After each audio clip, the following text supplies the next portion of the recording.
I think it's important people continue to support the work of Restore because injuries, particularly burn injuries, are extremely common. He is not known for scandal. He is not known for outbursts. For decades, the Duke of Kent has moved through palace corridors like a quiet shadow. Dignified, measured, invisible by choice. So when a man like that speaks, you stop everything and listen.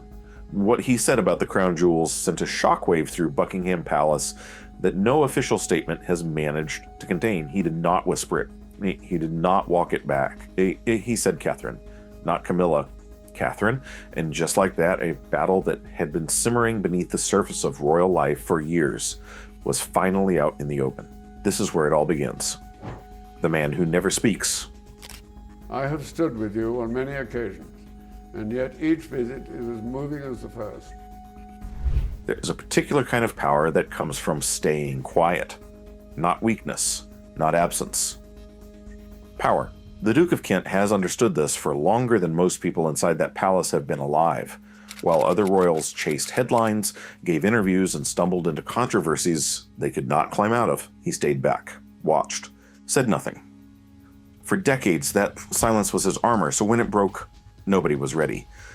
His full name is Prince Edward George Nicholas Paul Patrick, Duke of Kent, grandson of King George V, first cousin to the late Queen Elizabeth II.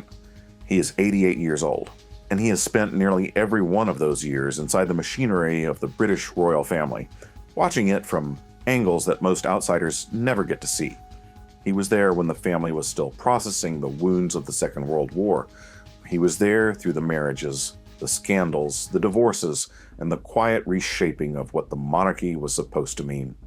He was there when Diana walked down that aisle, when she walked away from everything, when she never came back. He has seen all of it, and through all of it, he said almost nothing publicly. That is what makes this moment so extraordinary. To understand why his statement about the crown jewels carried the weight it did, you first have to understand who this man actually is inside palace walls. The Duke of Kent is not a peripheral figure. He is not a distant cousin invited to ceremonies out of obligation. His connection to the crown runs deep and it runs old. A great deal of important work has already been done on this, and much more can be done to treat people who suffer these sort of injuries. His father, Prince George, Duke of Kent, was one of King George V's most beloved sons. The family tie is direct. The loyalty is generational. When the Duke of Kent speaks about the monarchy, he is not speaking as an observer. He is speaking as someone who was born inside it. He has served the crown in ways most people never hear about. For years, he represented Queen Elizabeth II at official functions around the world. He carried the monarch's personal trust in rooms where cameras were not allowed. He attended funerals of foreign heads of state on her behalf. He stood in for the crown when the crown could not be everywhere at once. That is not a ceremonial role. That is a real one. And people inside the palace know the difference. Now here's the question that matters. Why would a man who has guarded his silence so carefully for so long suddenly make a statement this explosive? What did he see that pushed him past the point of staying quiet? That answer will come. But first, you need to understand one more thing about the Duke of Kent. But much more needs to be done, and there is much more important work still to do. So please continue to support Restore for this reason. He is one of the last surviving members of a generation that remembers what the monarchy looked like before the compromises began, before the second marriages, before the deals that had to be made to keep certain people inside the institution, before Camilla Parker Bowles became queen consort and sat beside a king on a throne that, in the old guard's eyes, was built for someone else. The Duke of Kent never forgot what that throne was supposed to represent, and he never forgot who was supposed to sit beside it. People who know him personally describe a man of almost unusual stillness. He does not perform emotions. He does not work a room. He arrives, he fulfills his duty, and he leaves. His public appearances in recent years have been quieter as age has slowed his schedule. But the people around him say his mind remains sharp. His opinions remain strong, and his loyalty to the monarchy as an institution, not to any individual inside it, has never wavered. And of course the injuries are often not just physical, but they're psychological, because a severe burn, say, to a face. That distinction matters enormously here. Because what he said was not about personal dislike, it was not about gossip or rivalry or the kind of petty palace friction that fills tabloid columns on slow news days. It was a statement about legitimacy, about history, about what the crown jewels actually mean and who they actually belong to. When those words reached the right ears inside Buckingham Palace, the reaction was not confusion, it was recognition. Because privately, in the corridors that cameras never reach, plenty of people already believed exactly what the Duke of Kent had just said out loud. He had not introduced a new idea. He had given voice to one that had been building quietly for years.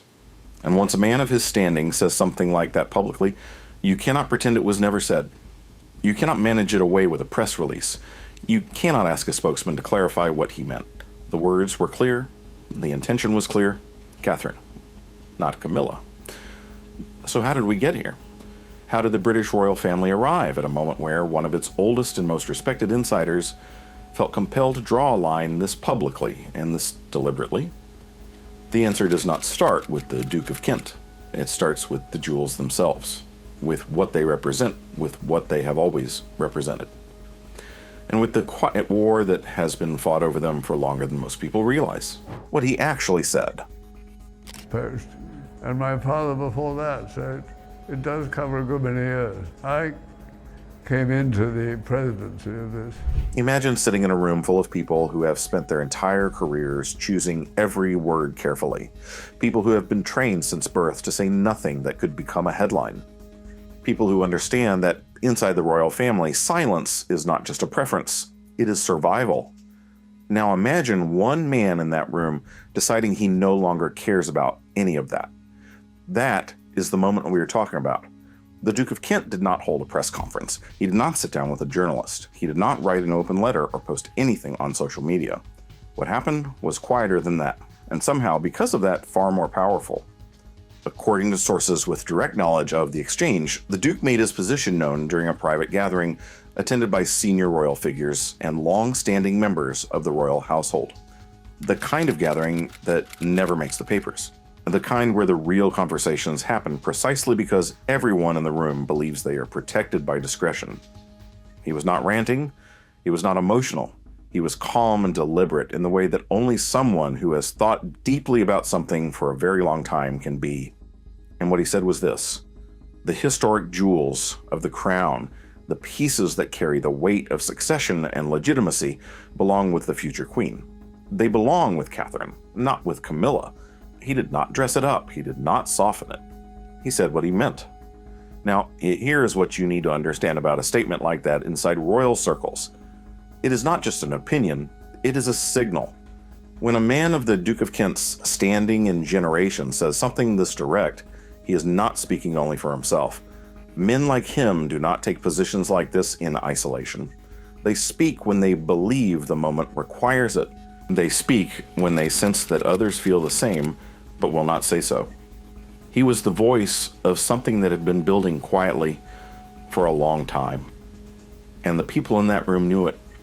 So what specifically triggered this? What had been happening in the weeks and months before this moment that pushed things to a breaking point? The answer points directly to Camilla and the question of which historic royal jewels she would wear, when she would wear them, and what her continued access to those pieces actually meant for the monarchy's future. As sources indicate, the discussions had been ongoing behind palace walls about the long-term disposition of several key pieces from the royal collection.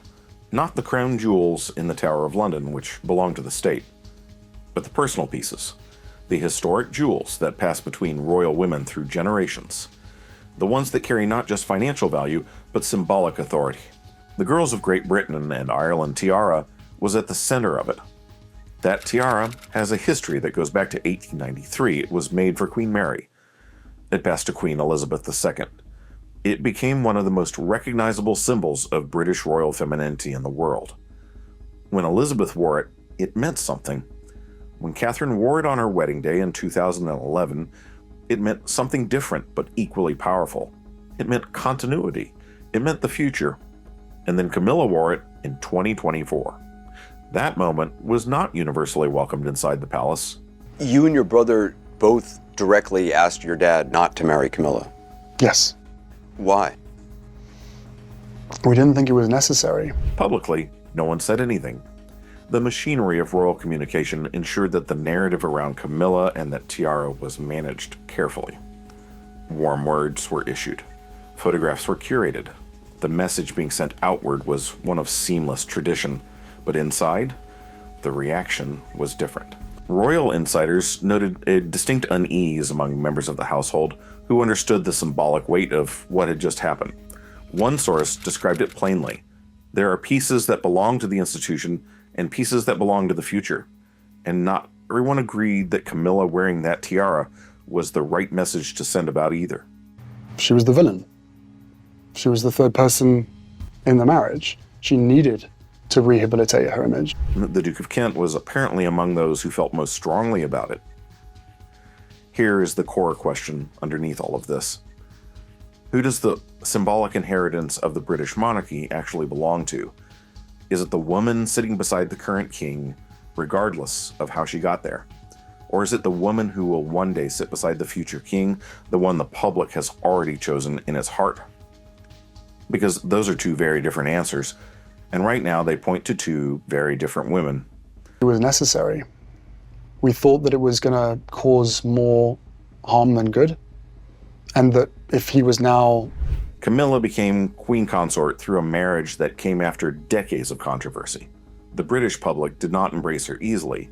Many never fully did. Polls taken as recently as 2025 showed that public approval for Camilla remained significantly lower than for any other senior working royal. Her favorability numbers sat well below those of Catherine, below those of William, and in some surveys, even below those of Prince Edward and Sophie. Catherine, on the other hand, has become something the monarchy rarely produces. A figure the public genuinely loves without reservation. I wanted to take this opportunity to say thank you personally for all the wonderful messages of support and for your understanding. Her return from cancer treatment in 2024 did not just restore public sympathy, it deepened it. It transformed her from a beloved royal into something closer to a national symbol of resilience.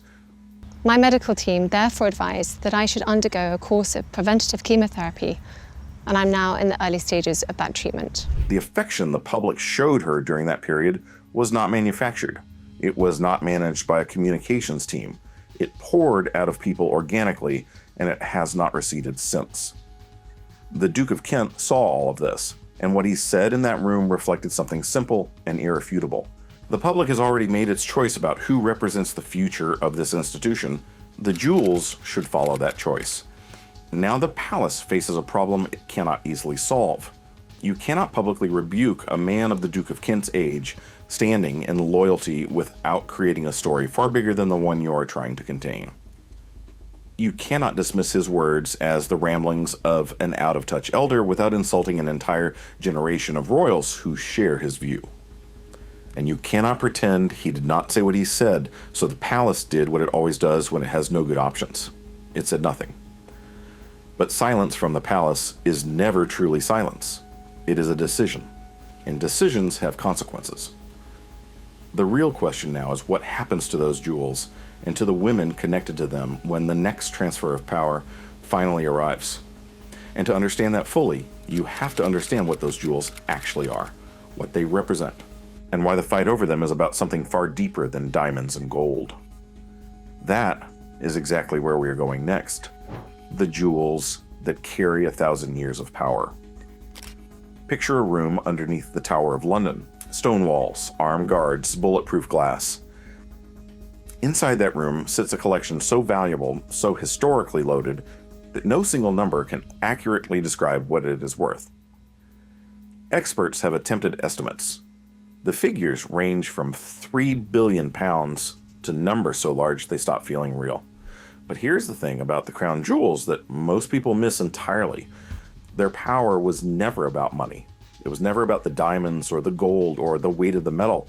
It was about what wearing them says, about who you are, about where you stand, about whether the institution considers you legitimate or merely convenient. And that distinction is exactly what the Duke of Kent was pointing to when he said what he said. The history of royal jewels in Britain is not a history of decoration. It is a history of power transfers. Every major piece in the royal collection carries a story, a coronation, a death, a marriage, a moment when one generation handed something irreplaceable to the next. The crown of St. Edward is the oldest and most sacred piece in the collection. It dates back to the 11th century in its origins, though the current version was made for the coronation of King Charles II in 1661. It is placed on the monarch's head at the single most important moment of their reign. It is touched by almost no one. It is worn by only one person on only one occasion. That is deliberate. That level of restriction creates reverence, and reverence is the currency the monarchy runs on. But the crown of St. Edward is not the piece at the center of this particular story. The piece that matters here is smaller, lighter, and in many ways, far more personal. Far more. The Girls of Great Britain and Ireland tiara was commissioned in 1893. It was a wedding gift to the future Queen Mary from a committee of women across Britain and Ireland. The name itself tells you something. It was a gift from the public, from ordinary women who pooled resources to honor a future queen. That origin gives it a quality that purely royal commissions do not have. Queen Mary wore it throughout her life. When she died in 1953, she left it to her granddaughter, the young Queen Elizabeth II.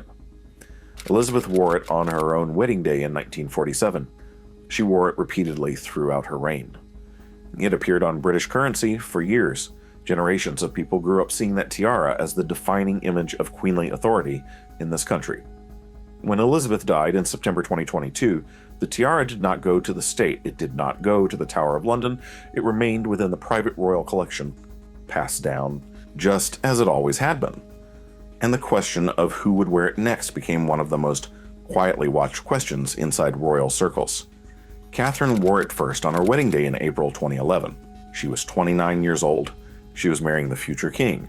And when she stepped out in that tiara, something clicked into place for the public in a way that no communications team could have engineered. This, of course, came as a huge shock. And William and I have been doing everything we can to process and manage this privately. It looked right.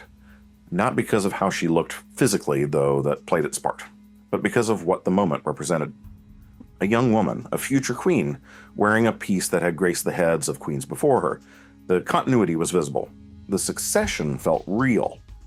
Royal historian Kate Williams noted at the time that the choice of that particular tiara was deeply significant. It was not accidental. Every piece Catherine wore that day was selected with intention. And the Girls of Great Britain and Ireland tiara sent the clearest message of all. This is the woman the institution is investing in. This is where the future lives.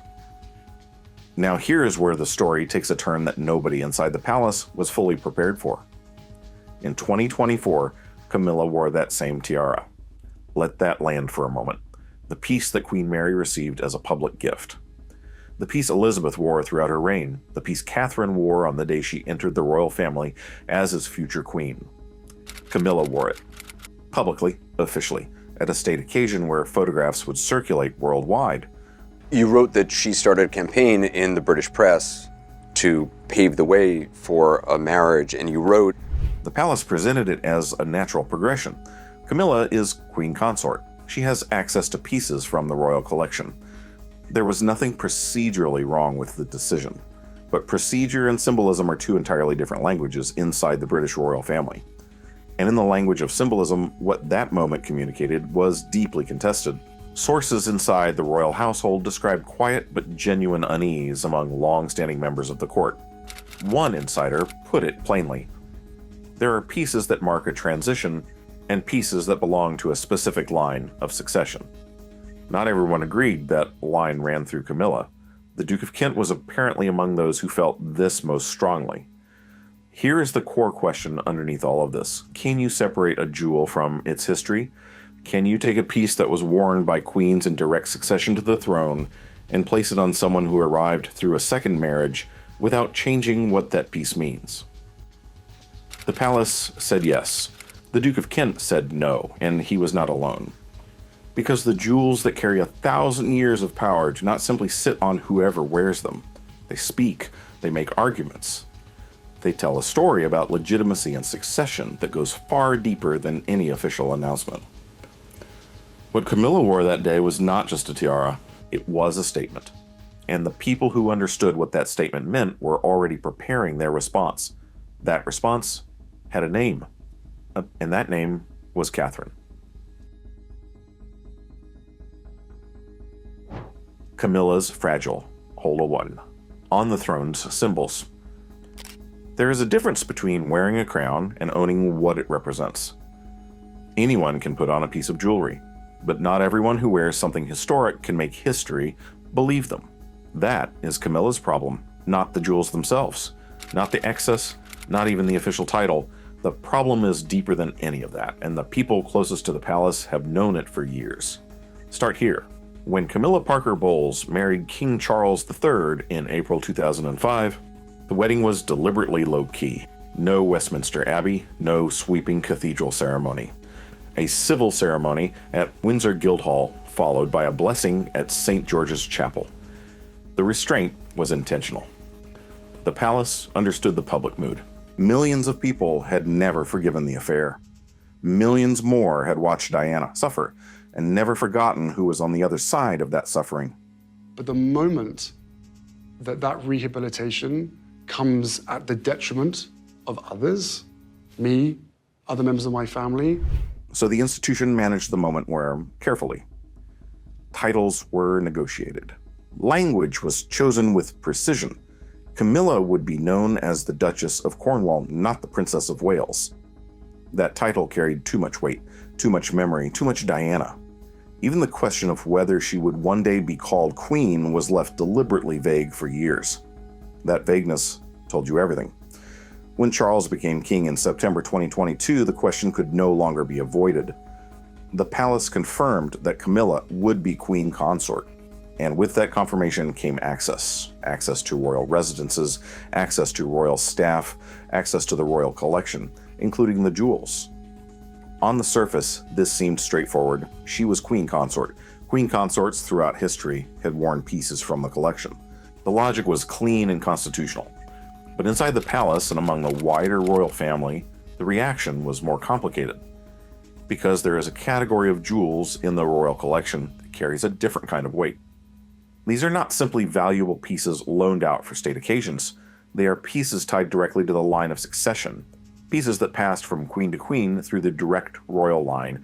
Pieces whose history is inseparable from the story of legitimate inheritance. And the question that nobody asked publicly, but everybody whispered privately, was this: does Camilla's path to the title give her the right to that inheritance? Look at what she actually wears, and the picture becomes clearer. For her coronation in May 2023, Camilla wore Queen Mary's crown. It was the first time in 70 years that crown had been worn publicly. The palace announced it as a nod to sustainability, reusing existing pieces rather than commissioning new ones. That explanation was technically true. But people inside royal circles noted something else. The decision to place Queen Mary's crown on Camilla's head was not simply practical. It was a deliberate attempt to connect her visually to a lineage she did not inherit through blood or through direct succession. Queen Mary was the grandmother of Elizabeth II.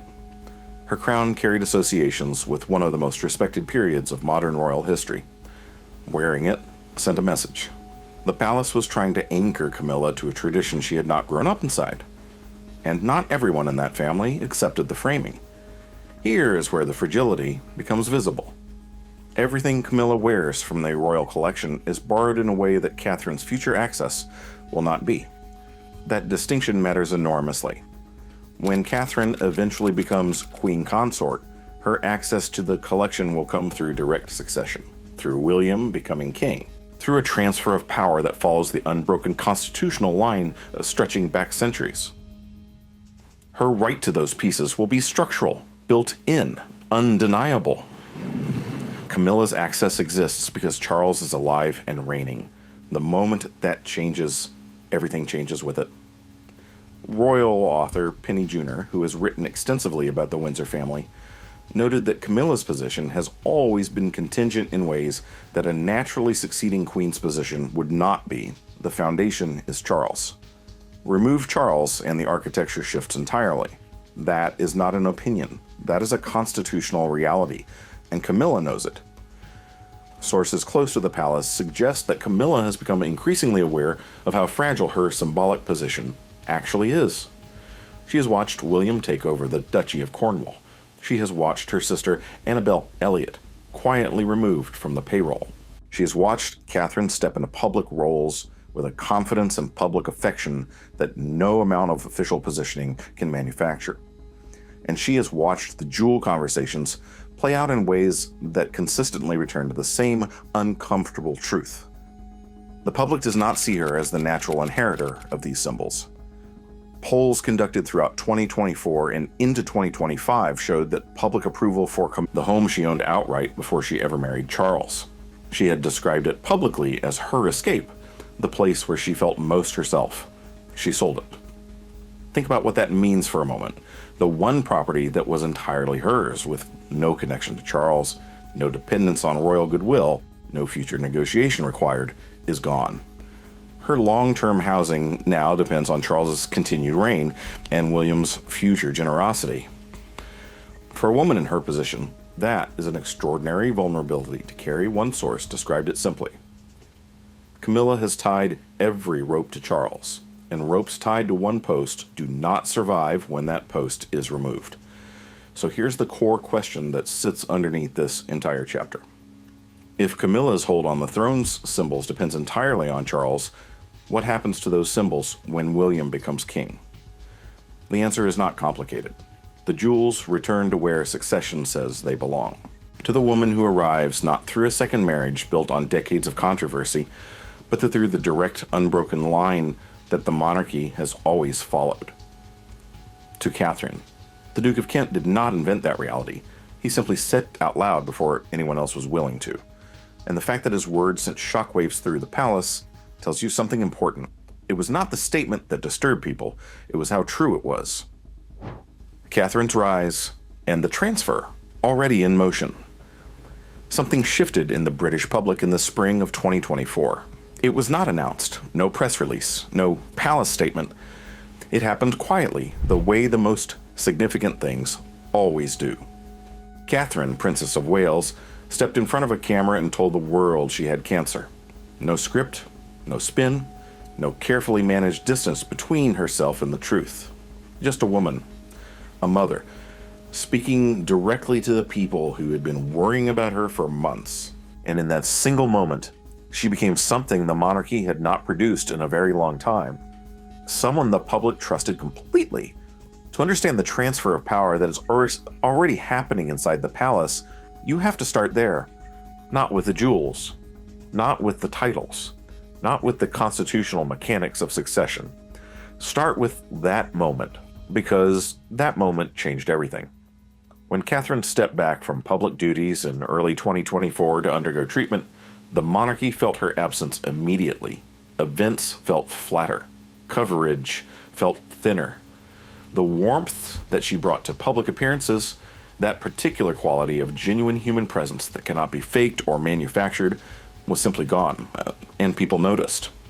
The public response to her cancer announcement was unlike anything the royal family had seen in decades. Get well messages flooded in from every corner of the world. Thousands gathered outside hospitals and palaces, not because protocol demanded it, but because they genuinely cared. Royal commentators noted it at the time. This was not ceremonial affection. This was something personal, something the public had developed for Catherine over years of watching her show up with consistency, warmth, and quiet strength. That kind of public capital cannot be bought. It cannot be inherited. It cannot be granted by a title. It has to be earned. Catherine earned it. Now here's the question we're sitting with. When the most popular figure in the royal family announces a serious illness and the entire country holds its breath, what does that tell you about where the institution's future actually lives? It tells you exactly what the Duke of Kent already knew. The transfer is not coming. It has already begun. Look at the evidence, not the speculation. The actual documented evidence of what has been happening inside the palace over the past 2 years. In 2025, King Charles granted William and Catherine the authority to issue royal warrants. This is the ability to publicly endorse products and brands on behalf of the crown. Monarchs have historically kept this privilege tightly controlled. The fact that Charles extended it to William and Catherine was not a casual administrative decision, it was a signal. One senior royal source told a British publication that the move reflected Charles' clear intention to begin preparing the Wales family for the full weight of the crown. The language used was deliberate. Not if William becomes king, when. William has been moving in ways that reinforce that signal at every turn. His management of the Duchy of Cornwall has been the clearest preview of how he intends to operate. Since inheriting the duchy when Charles became king in 2022, William has systematically rebuilt it around people he trusts. His own people, his own choices. The removal of Camilla's sister Annabel Elliot from the payroll was the most visible sign of that. But insiders say the changes went much deeper than one name on a financial document. William brought in Harry Aubrey Fletcher and Rupert Finch, both personal friends, both connected to his own inner circle, rather than to Charles's household. The message was unambiguous. This is my institution now. These are my terms. Catherine has been present in every significant decision. Sources describe her not as a supporting partner standing behind William, but as an active co-architect of the vision they are building together. One palace insider described their working dynamic plainly. They do not divide and conquer, they build together. Every major decision goes through both of them. Her return to public duties in the second half of 2024 was handled with the kind of strategic intelligence that reveals just how clearly she and William understand the moment they are in. She did not rush back. She did not overload her schedule to prove she was recovered. She returned selectively, meaningfully, at events that carried weight. Her appearance at Trooping the Color in June 2024 drew a public response that felt closer to relief than celebration. People had missed her in a way that went beyond the usual royal following. Her presence restored something that her absence had exposed. The institution needed her. That is a form of power that no one can manufacture. Now here is where the jewel question reconnects to everything. When Catherine eventually becomes queen consort, her access to the historic pieces in the royal collection will not be a matter of negotiation or goodwill. It will be automatic, constitutional, settled. But more than the legal access, there is the question of what those pieces will mean when she wears them. Royal historian Anna Whitelock has written about the way symbolic inheritance works within monarchies. The object does not carry the meaning alone. The person wearing it carries it. And the public's perception of that person determines whether the symbolism lands or falls flat. What happens next, and why it cannot be stopped. Every great institution eventually reaches a moment of reckoning, not a crisis, not a collapse, a reckoning. A moment when the gap between what something pretends to be and what it actually is becomes too wide to paper over with protocol and careful language. The British monarchy is in that moment right now. And the question is not whether the transfer happens. The question is what gets lost in the process and who bears the cost. Let us start with what is already locked in. Charles is 77 years old. He is in active cancer treatment. His reign, by every honest assessment from people close to the palace, is in its final chapter. Not necessarily its final months, but its final chapter. When Charles dies, the constitutional mechanics engage automatically. William becomes king, Catherine becomes queen consort. And everything that was Camilla's by virtue of being Charles' wife moves into a fundamentally different category overnight. The residences she shares with Charles pass to William, Sandringham, Balmoral. The estates she has walked through as the woman of the house for nearly 2 decades will belong to someone else. She will not live there as a right. She will live there at William's invitation. Do you think that invitation is coming? His actions over the past 3 years suggest he has already decided. The jewels follow the same logic. Everything Camilla currently wears from the royal collection is held by virtue of her position as queen consort.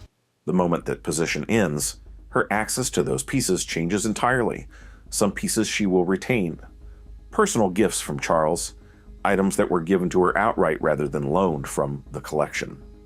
But the historic pieces, the ones tied to succession, the ones that carry the weight of queens who came before her through the direct constitutional line, Those return to wear succession points to Catherine. And here is what makes that transfer different from anything that has come before it. Catherine does not simply inherit access to those pieces. She inherits the public's belief that she is the right person to wear them. And with a family built on hierarchy, and with her on the way to being queen consort, there was going to be people or bodies. How was she dangerous? Because of the need for her to rehabilitate her image. That made her dangerous. That made her dangerous because of the connections that she was forging within the British press. The crown jewels have survived wars, revolutions, and the collapse of empires. They have outlasted every controversy this family has ever produced, and they will outlast this one too. But when they are finally placed in Catherine's hands, history will remember this moment. The quiet man who broke his silence, the institution that had already chosen its future, and the woman who wore a tiara that was never truly hers to keep. The transfer is coming. Nothing stops it.